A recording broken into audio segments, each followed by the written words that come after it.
Hey everyone, Gurky here with Exis, bringing you another Sword of Convallaria video. In this video, this is going to be our first unit spotlight and guide, and we're going to be going over GLORIA today. So, first and foremost, she is she's a Watcher. She's part of the Union. As you can see, Paladin, and her trait.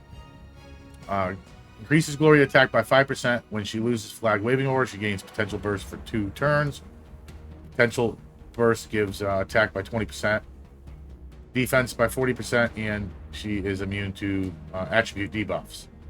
At the start of battle, Gloria will auto-use Longinus Lav Waving, which grants Flag Waving Aura. Flag Waving Aura grants +1 move to all allies within 3 tiles for 2 rounds. And Flag Waving increases the attack and defense of all allies within 3 cells by 12%. Cannot be immunized or dispelled. Now this gets up pretty high. So at max stars, it's attacked by 20%. And her movement increases by 2 tiles. She ignores 50% of the target's defense with potential burst. She is basically the tank of tanks. She is an absolute beast, and in my opinion, top of the reroll list. All right, so let's get into her talents, her skills, and whatnot, and we're going to go over them all, and I'm going to explain to you which ones I chose and why, which ones I think are the best, and which ones are somewhat interchangeable depending on what you're using her for. So Knightly Spirit increases attack by 20% when attacking enemies from the front. Increases defense by 40% when being attacked from the front. So she is a tank, and you want her to do, tankly business. Any type of damage mitigation is highly preferred, along with hit points and defense stat boosts. So the second option here is decreases attack of all enemies within the character's 2-tile radius by 10%.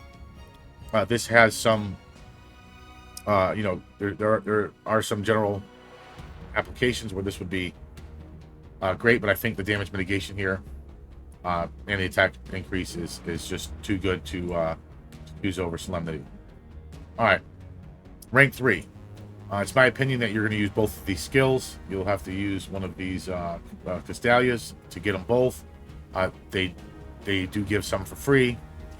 And I would highly suggest that you use it on one of these on her. So this is a support skill. Grants all allies within 3 tiles of her attack 1 and damage reduction 2 for 2 turns. Restores 1 energy. Again, if there's no flag waving aura, this turns into Sword Full Moon. And this deals 90% AoE damage to all enemies within 2 tiles. Damage dealt is increased by 30% when the targets are injured.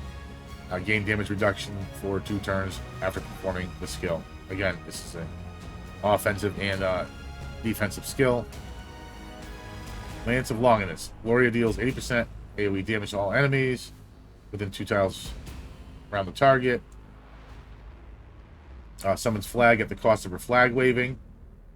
Increases attack and defense by 15% for all allies in battle. This lasts for a certain amount of turns. And if there's no flag waving or on Gloria, the skill switches to Longinus flag waving. Alright, rank 5. When hit by an active attack from the front or side, performs a basic attack to strike back if the attacker is within range, dealing 70% of the basic attack's damage. This effect can be activated 1 time per round. I use this because I do kind of put her in the mix, and I am using her kind of like as an offensive tank. But if we're going to be honest here, front defense is probably going to be the better choice for your damage mitigation. When hit by an active attack from the front, the damage taken is decreased by 30%. So I'm going to recommend that most people take front defense unless you're going to be putting her up at the front, buffing her like I am. Now, rank 7. So we have counterattack mode. This is going to be my suggestion on what you take. Adds 20% of your physical attack to physical magic defense. Increase strike back damage by 50%, which if you use this, because this is only dealing 70% of the damage, and increase damage done by that. Gains preempt, which means she's going to attack first on the counterattack, and increases strike back range by 2 tiles, and it lasts for 2 turns. Absolutely, I believe that this is the best skill. I have seen people recommend Battle of Justice. However, this is one of those skills where it's going to be more useful if she is paired with other members of the Union. So for all Union members, in battle, attack is increased by 10%, defense is increased by 20%. When performing an active attack, damage is increased by 12%. When being struck back, damage taken is decreased. So the Union members get the attack and defense boost, but the rest of the skill is going to happen regardless. Again, I do think the counterattack mode is going to be your best bet. Over here, Lance of Justice is what I'm going to be picking. Gloria deals 70% physical damage to all enemies within 1 tile of the target. Again, the flag waving turns into, if there's no flag waving, turns into Sword of Justice. Silencing attack deals 100% physical damage and inflicts active skills on injured targets before attacking, lasting 2 turns. Now, I'm going to be honest with you. I think silencing attack is going to be... It depends on how bad you want to min-max and have her at peak performance. Silencing attack is definitely going to be better in PvP for your clash battles. However, I haven't seen any endgame clash battles, and as of right now, I'm just completely mopping the floor with people. So yeah. So rank 11, we're going to talk about Knight's Glory first. This is another one of those skills where it's okay to use if you have other members of the Union.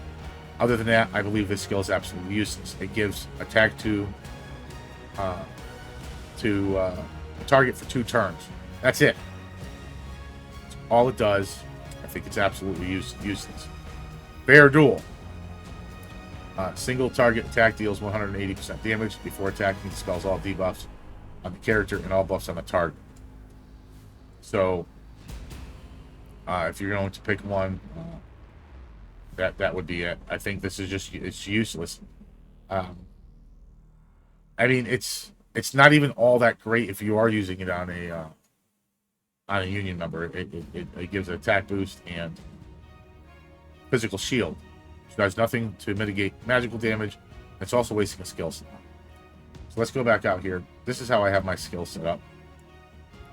I have Longinus Brilliance, Lance of Longinus, and Longinus Thrust.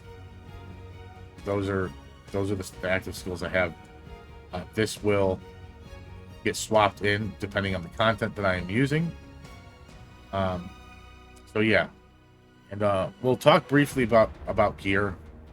Because there's a few issues. One, I don't have all the gear.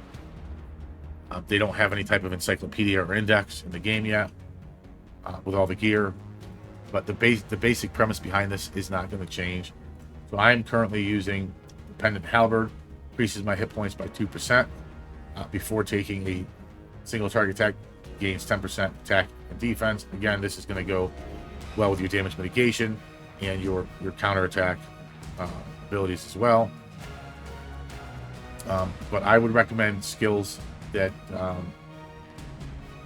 gear skills that have anything to do with increased HP, defense, or any type of damage mitigation and whatnot. Same goes with the trinket. I don't have a lot of trinkets, but I have the one on here that gains immunity to healing received, so no matter what, she's always going to be able to be healed. I'm sure there's other trinkets out there that are better than this, but again, they don't have index, which is kind of odd to me. Even when you go into the banner, it just shows you a list of all the stuff. So Tarots, there's actually several choices. The 2 that I like, I have the Fool's Naivety. Naivety, whatever. HP is increased by 10% when initiating an active attack. If the character's match HP is greater than the target's, damage dealt is increased by 10%. This is going to with all the HP buffs and everything, this is going to be the case with practically everything in the game that you're going to fight, with the exception of boss units. One of the things that you have to take into consideration when doing the taros is the skills. Like I have physical magical defense increase on here, which I mean are some of the better stats you can get for a tank unit. Another one of the taros that I really like is decreases damage taken by 10%. And you know there are some other taros. I forgot where it was. Was it this one? This one is not bad to have. This one isn't bad. There's another one. Yeah, this one isn't bad if you don't have the rest of them. Again, once they have put out an index or give us all the information for all the weapons, trinkets, and taros, I'll do a guide and go over them and talk about what units they should be on. All in all, I think Gloria is absolutely a tier 0 unit, and is someone that you should definitely reroll for if you're rerolling, and definitely #1 unit that you should be trying to get on banner. Like, comment, subscribe. Peace.